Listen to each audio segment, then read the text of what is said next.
Власти Чувашской республики выплатят по 1 миллиону рублей из резервного фонда региона семьям погибших при участии в специальной военной операции на территории Донецкой и Луганской народных республик и Украины.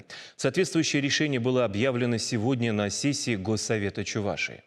Отмечу, что региональные выплаты семьям погибших военных, проходивших службу в войсках Национальной гвардии России, утверждены как минимум в 20 субъектах страны. Так, к примеру, в Саратовской области из резервного фонда каждой семье перечисляют по 1 миллиону рублей. В соседнем Татарстане по 2. Что касается Чувашии, решение о поддержке семей погибших при исполнении воинского долга глава республики принял еще в начале апреля. 7 числа Олег Николаев подписал указ о единовременной выплате.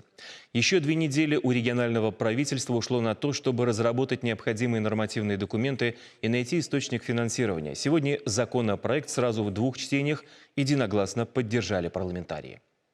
Представленным законопроектом предлагается предусмотреть дополнительную социальную поддержку членам семей погибших военнослужащих, к которым относятся родители, супруги, дети несовершеннолетние, а также дети до 23 лет, которые обучаются в образовательных организациях.